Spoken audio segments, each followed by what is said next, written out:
Mesdames et messieurs, nous allons commencer, encore une fois, le programme du spectacle de la foi. Dans le programme d'aujourd'hui, une parole spéciale.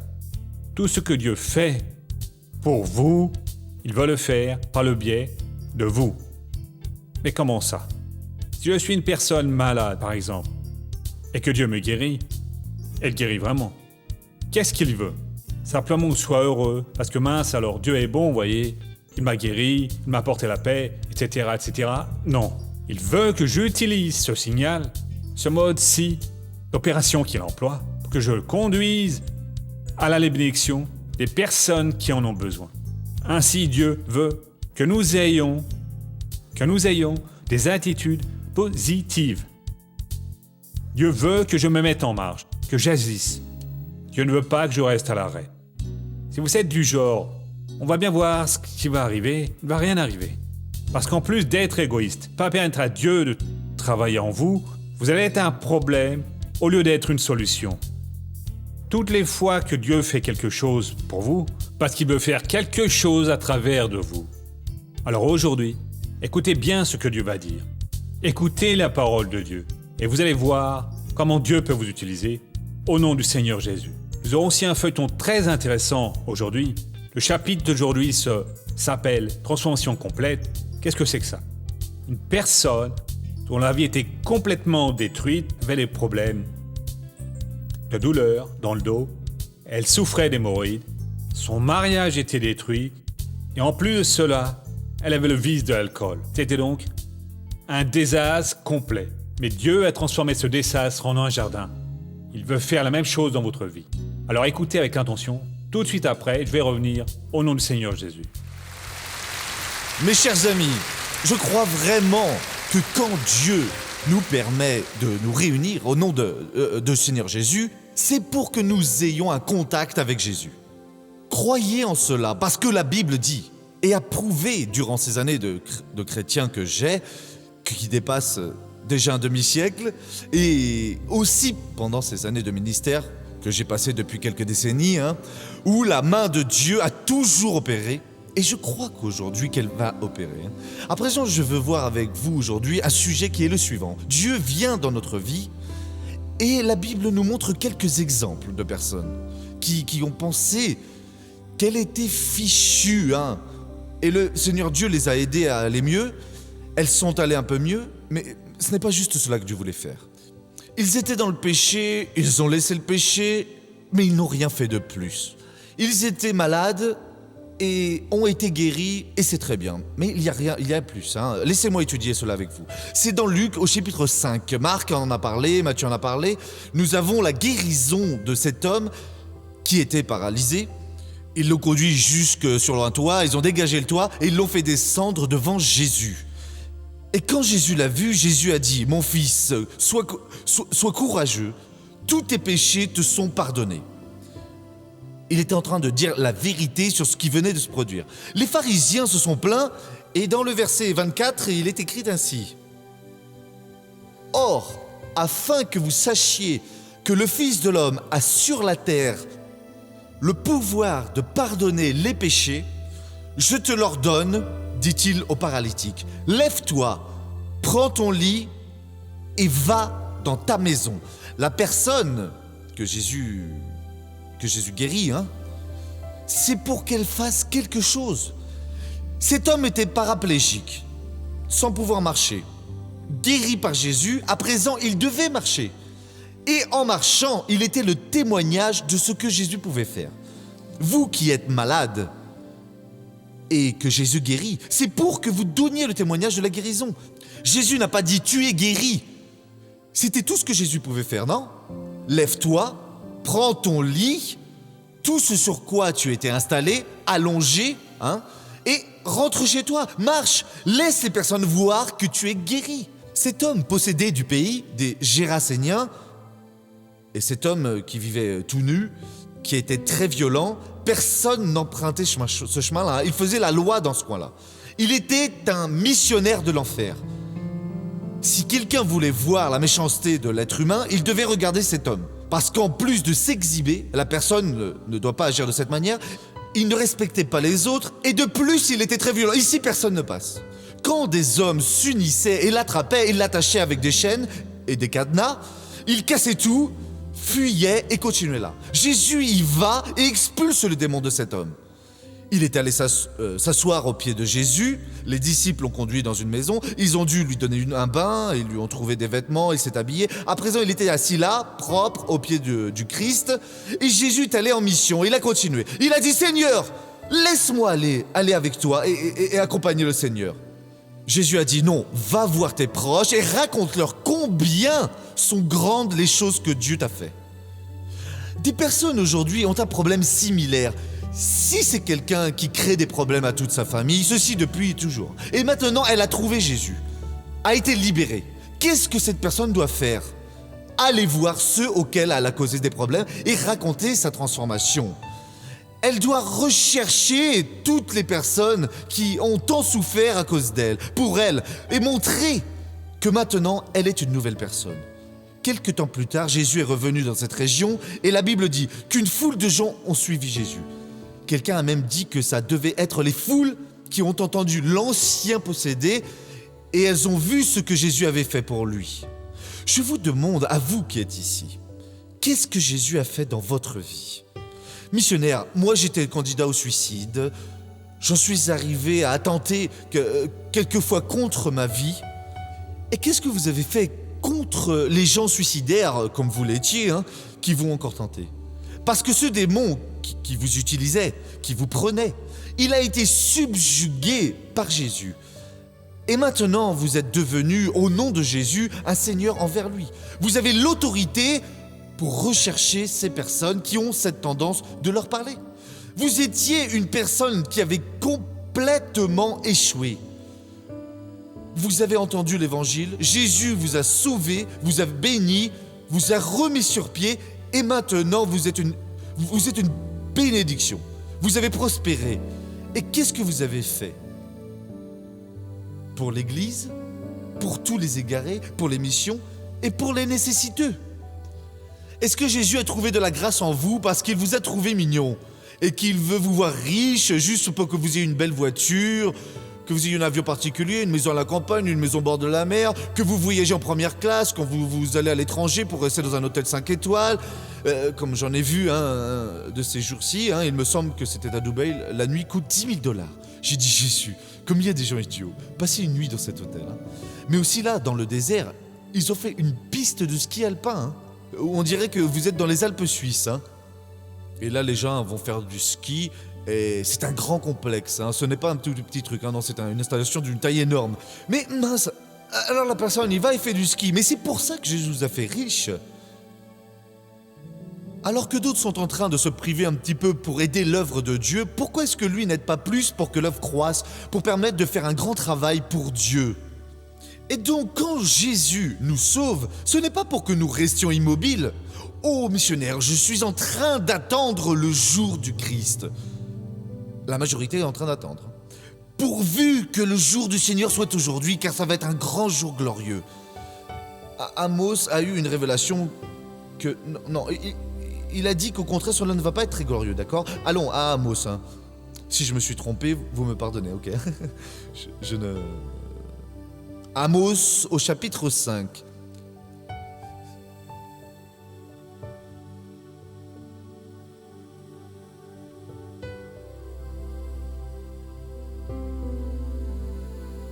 C'est après Joël, au chapitre 5.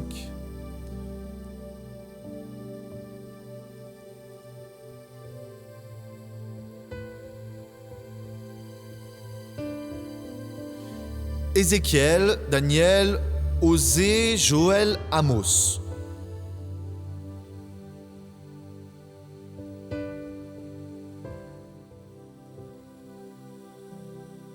Amos 5, le verset 18. Malheur à ceux qui attendent le jour de l'Éternel. Vous voyez, c'est une chose sérieuse ici. Vous ne connaissiez pas ce verset, non? Qu'attendez-vous du jour de l'Éternel? Il sera ténèbres et non lumière. Mais pourquoi missionnaire? Parce que ce jour-là, la parole ne veut pas nous illuminer. Nous allons produire l'illumination avec ce que nous avons déjà eue et ce que nous avons fait avec elle. Ce jour-là, Jésus ne va pas être notre avocat. Le Saint-Esprit ne va pas plus nous convaincre contre le péché de la justice et du bon sens. Cela, il l'a fait quotidiennement avec nous. Vous demandez pardon et cédez à nouveau. Vous pensez que vous êtes en train de tromper Dieu pendant que vous profitez d'une mauvaise chose. Ce jour-là, il n'y a pas de révélation de la parole. Ça va être le jour de rendre des comptes. Et qu'est-ce que vous allez faire ? Il a dit, homme, relève-toi, prends ton lit avec toi et marche. Et cette femme prise en flagrant délit d'acte d'adultère, femme, personne t'a condamné, personne. Moi non plus, je ne te condamne pas, va et ne pêche plus. Vous avez obtenu le pardon de Dieu, cessant d'être malhonnête, d'être un bandit, un adultère, une prostituée, drogué, ceci et cette autre chose, et vous pratiquez de nouveau la chose. Jésus a dit, ne péchez plus. Secouez-vous. Mais missionnaires, c'est une tentation. Parlez avec Jésus qui l'enlève. Jésus, je ne veux plus pécher, mais la tentation est grande. Il a appelé la personne, pourquoi ? Pourquoi a-t-il appelé Gédéon ? Quand les Madianites étaient en train de détruire la terre d'Israël, il a envoyé ce prophète, et le prophète a donné la parole, et cela a touché le cœur de Gédéon. J'ai dit, je ne craignais pas les dieux des Amoréens et des autres, mais vous ne m'avez pas écouté. Gédéon y a cru. Pourquoi ? Pour que Gédéon plante dans le jardin ce que personne n'a planté, pour que Gédéon libère sa patrie. Cette lumière que Dieu m'a donnée, la révélation qu'il a faite en parlant à votre cœur, la parole d'ordre qu'il a donnée dans votre vie, pour que vous vous releviez et fassiez ce qu'il a ordonné que vous fassiez. Chrétiens, nous allons ouvrir les yeux, nous allons lutter pendant que le Saint-Esprit vient nous ouvrir la parole et apprendre, parce que le jour du Seigneur, nous allons juste rendre des comptes. Et aujourd'hui est le jour pour s'améliorer. Et c'est pour cela que Dieu vient nous appeler. Relevez-vous, prenez votre lit et marchez. Ne restez pas immobile, non. Allez donc faire quelque chose. Gédéon va planter dans le jardin, va libérer Israël. Femme adultère, va et ne pêche plus. Dieu nous a toujours appelés, nous a bénis pour que nous soyons une bénédiction. Et si nous le voulons, nous le serons. Amen. Regardons maintenant le feuilleton de la vie réelle.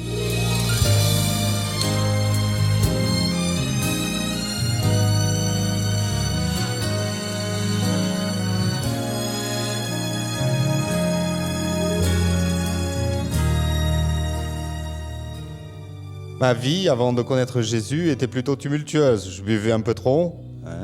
Ma vie était très compliquée, j'aimais beaucoup le désordre. Très souvent, j'étais à la maison et des copains ou des collègues m'appelaient pour aller à une fête.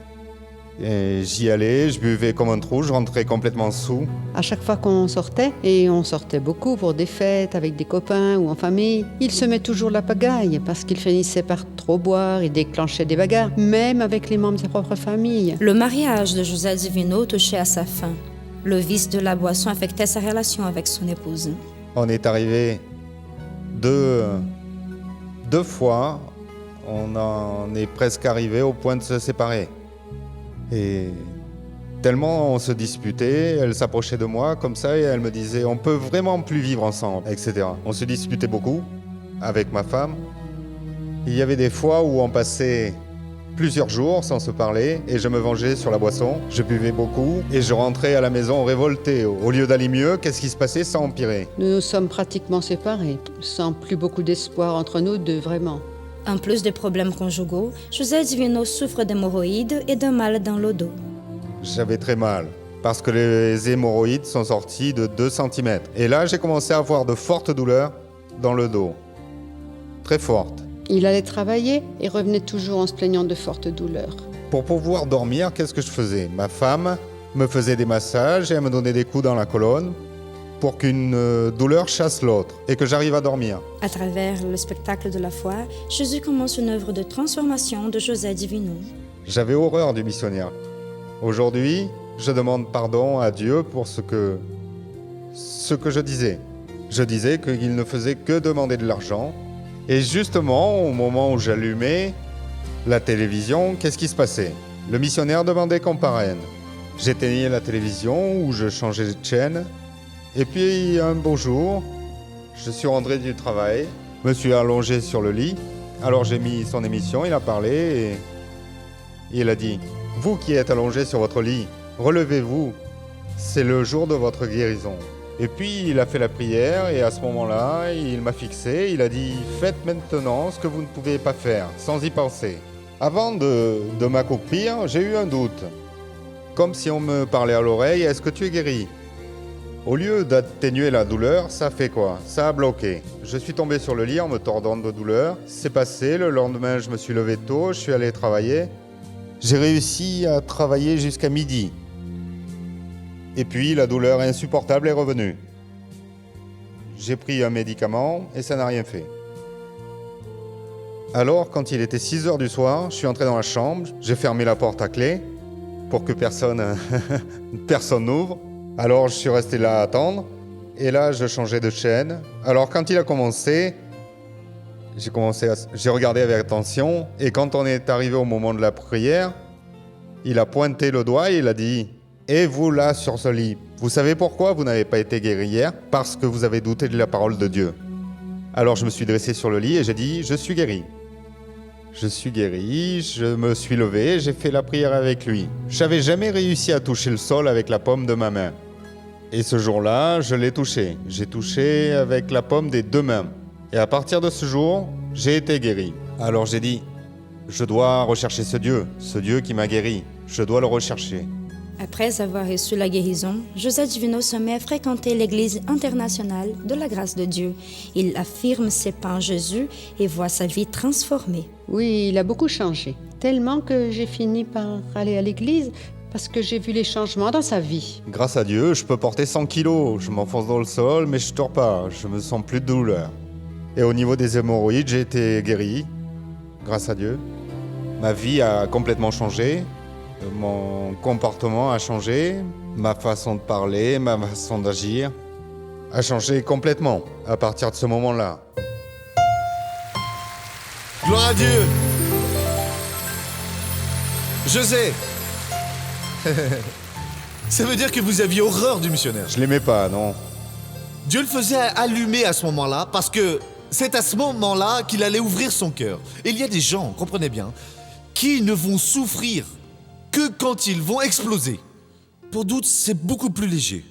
Jésus a regardé, il a tout regardé tout de suite et a suivi Jésus. Pour d'autres, il faut que ce soit une bataille. Et c'est en ayant cette bataille, le cœur rempli de rage que Dieu lui a montré et il n'a pas compris et il ne comprenait pas. Et le jour où il a guéri, il s'est allé, et c'est allé un peu mieux parce qu'il a douté. C'est ça. Le lendemain, quand j'ai fait cette prophétie et qu'il a réellement cru, alors il a vu que la chose était sérieuse. S'il n'y avait pas eu cette bataille, peut-être que José n'aurait pas été guéri. Voyez, Dieu sait bien faire les choses. Et cela s'est produit il y a combien de temps, José? Je pense que ça va faire 7 ans. Et aujourd'hui, comment est-ce que vous... Gloire à Dieu, ma vie a été transformée. Avec Jésus, tout est différent, hein? D'accord, on applaudit pour Jésus. Gloire à Dieu. Messieurs, mesdames, nous qui sommes de Dieu, nous devons voir cela. Parfois, le collègue de travail, votre voisin vous agresse, parce que maintenant vous êtes de Jésus. Mais ce geste est une réaction que Dieu va permettre pour que la personne puisse s'ouvrir et la parole entrer. Pour cela, nous devons toujours marcher en esprit, dans la présence de Dieu, qui parfois va être un sourire, ou une attitude, ou une gentillesse, ou je ne sais quoi. Ça peut même être passer un savon un jour pour que la personne se réveille, et bref, quelque chose. Mais en étant dirigé par Dieu, Dieu met des mots dans la bouche. C'est pourquoi l'autre jour j'ai dit, vous n'avez pas été guéri hier parce que vous avez douté. Et donc, parfois, ça vient dans le cœur. Je ne vais pas parler de ça. J'en parle. J'ai appris à dire ce que pour une personne, peut-être être choquant. Mais pour une autre personne, c'est une parole qui a ouvert sa compréhension. Je raconte que j'ai déjà raconté plusieurs fois cette histoire ici. L'histoire de cet homme qui s'asseyait là-bas à gauche et il avait un si grand ventre qu'il touchait son genou et il portait des bretelles. Hein. Et moi, j'étais en train de prêcher sur un certain thème et j'ai dit, vous voyez, mes frères, le Dieu de la Bible n'est pas un bandit. Et cette parole, il avait besoin de l'entendre, il a commencé à rire. Et il n'est pas un bandit et le gros ventre qui se balançait a disparu sur le champ. Cela s'est produit ici, il y a 6-7 ans, ici dans cette église. Ainsi, nous qui sommes utilisés par Dieu, vous qui voulez être utilisés par Dieu, proposez-vous. Et si Dieu vient vous utiliser, alors vous sentez que c'est de Dieu la chose là. Prononcez la parole, ne l'oubliez pas, parce que cette parole va produire, elle va produire. Il n'y a pas de graines plantées qui ne se mettent pas à produire. Sur la question du parrainage, pourquoi est-ce que je demande qu'on contribue? Parce que nous en avons besoin. Comment est-ce que nous allons payer les programmes si nous ne recevons pas d'aide? Comment est-ce la personne va aider? Ah, nous allons faire payer ici. Chaque prière, c'est tel prix. Non, non, non. Jésus a dit, donnez gracieusement ce que gracieusement vous avez reçu. Et donc, nous devons faire l'œuvre comme Jésus l'a ordonné. Jésus fournit. J'ai des contrats de signer et c'est très, très cher. Alors, je vais être désespéré, ça ne rentre pas. Non, vous devez donner. Non, si Dieu ne touche pas votre cœur, ne soyez pas mon parrain. Je veux juste la personne que Dieu touche. Et Dieu va lui dire, vous allez donner 50, vous donnez 100, vous donnez 1000, vous donnez 30, vous donnez 500. Cela c'est entre vous et Dieu. Et si vous ne le voulez pas, je le regrette. Le jour du Seigneur, vous expliquerez au Seigneur pourquoi vous n'avez pas donné. À présent, s'il ne vous a pas appelé, ne venez pas, vous n'êtes pas appelé. S'il ne m'appelle pas, je veux dire que je ne vais pas devoir, je vais penser ainsi, maintenant je vais prêcher en Indonésie. Non, il ne m'a pas appelé pour aller là-bas. Maintenant, s'il vient toucher mon cœur, ou si quelqu'un là-bas m'invite et que je sens que ça vient de Dieu, allons-y, au nom de Jésus. Mon ami, vous avez été appelé pour que vous deveniez notre parrain. Inscrivez-vous aujourd'hui et devenez cette bénédiction. Vous avez déjà laissé si souvent cela pour plus tard et vous provoquez l'ajournement de la bénédiction et de l'obéissance qui doit se manifester dans votre vie. Ne comparez pas l'œuvre de Dieu avec rien de ce monde. Faites tout ce que Dieu vient placer dans votre cœur. Ce n'est pas un homme qui le dit, c'est l'Esprit de Dieu. Acceptez, je vais faire cela, Seigneur, parce que le Seigneur vient de m'appeler. Et après, continuez ferme en croyant que tout ce que vous plantez dans l'œuvre de Dieu vous sera restitué et multiplié. Donnez et l'on vous donnera. Vous connaissez cette parole? C'est dans Luc 6, verset 38. C'est Jésus qui a dit ça. Ça veut dire qu'il a parlé à votre cœur et vous obéissez. Ce n'est pas que vous donniez de n'importe quelle façon, non. Il a dit ainsi, donnez et il vous sera donné. Ici, il explique comment est-ce qu'il vous sera donné. Dans Luc 6, verset 38. Une bonne mesure. Qu'est-ce qu'une bonne mesure, mes amis? Ce n'est pas une mesure rase, hein, c'est une pleine mesure. On versera dans votre sein une bonne mesure. De quoi de plus? Serré, secoué et qui déborde. C'est ainsi que Jésus a promis que généreusement, voyez la fin du verset, serré, secoué et qui déborde, la traduction dit généreusement, car on vous mesurera avec la mesure dont vous vous serez servi. Dieu vous a appelé, obéissez au nom de Jésus. Missionnaire, Dieu se fatigue-t-il?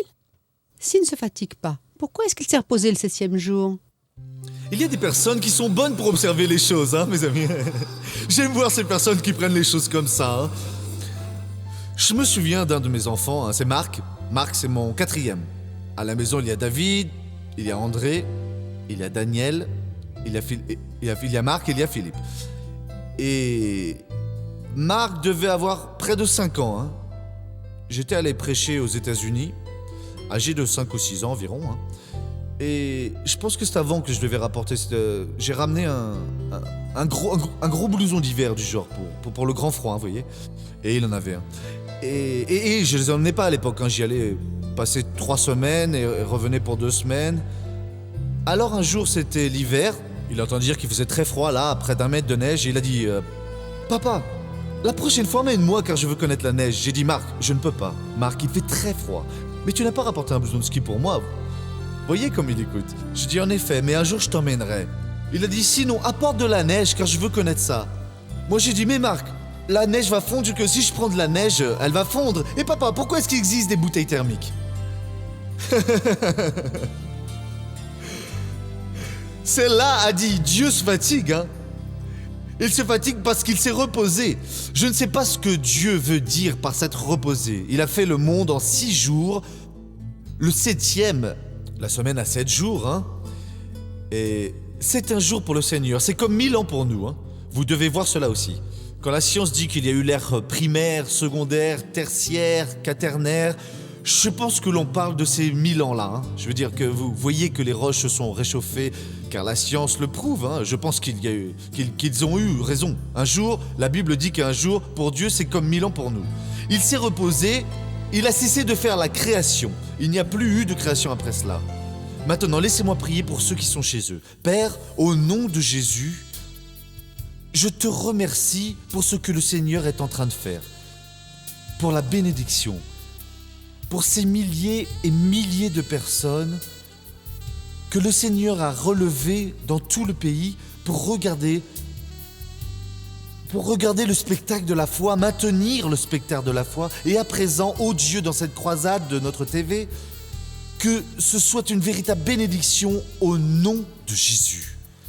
À présent, Père, je veux unir ma foi avec la foi de tout ce peuple, parce que quelques-uns ont un grand besoin d'une aide du ciel.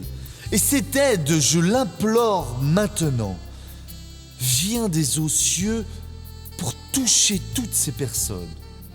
Et au nom de Jésus, je réprimande toute action de l'enfer et j'ordonne qu'elle sorte et s'en aille, et au nom du Seigneur Jésus.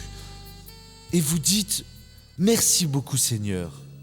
Je n'aimerais pas être à peau de cette personne qui était dans le feuilleton avant qu'elle n'obtienne la bénédiction, non. Vous voyez que sa vie était complètement détruite.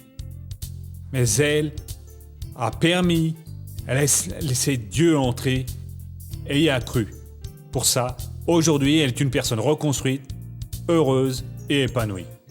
Dieu désire faire la même chose pour nous. Le faire pour moi, le faire pour vous. Qu'est-ce qu'il veut? Notre attitude. Quelle attitude? Par exemple, il y a des gens qui maintenant se sentent mieux, se sont touchés. Dieu a placé ces sentiments au fond d'eux. Aidez cette émission à rester à l'écran. Collaborez donc avec eux. Et la personne regarde vers elle et dit, vous n'avez pas les moyens. Qui a dit cela? Et c'est Dieu qui vous a inspiré. Il ne va pas arracher votre monnaie, votre argent, vos économies. Non. Il veut que votre foi soit manifestée, qu'il puisse ouvrir les robinets du ciel et que vous puissiez voir comment ça vaut la peine de servir Dieu. Croyez dans la parole de Dieu. Décidez d'adopter une attitude de foi. Décidez d'être véritablement une personne utilisée par Dieu. Toutes les personnes qui prennent une attitude de foi et disent « Je vais aujourd'hui devenir un parrain de cette œuvre », ne pas laisser pour demain ce que je peux faire aujourd'hui. Qu'est-ce que je dois faire, pasteur David? Vous allez maintenant appeler ce numéro qui apparaît sur votre téléviseur et vous allez parler avec une de nos hôtesses. Je souhaite plus d'informations pour savoir comment je dois faire pour devenir quelqu'un qui parraine cette œuvre. Qu'est-ce que je dois faire? Sans quelque chose en moi qui m'appelle. Vous sentez? Ne doutez pas. Prenez une attitude aujourd'hui, en cet instant. Ne laissez pas pour demain ce que vous pouvez faire aujourd'hui. Appelez maintenant et dites « Voyez, je veux aider ce programme à rester à l'antenne. » Et vous allez voir la gloire de Dieu brillant dans votre vie au nom du Seigneur Jésus. Que Dieu vous protège, que Dieu vous bénisse et à la prochaine opportunité.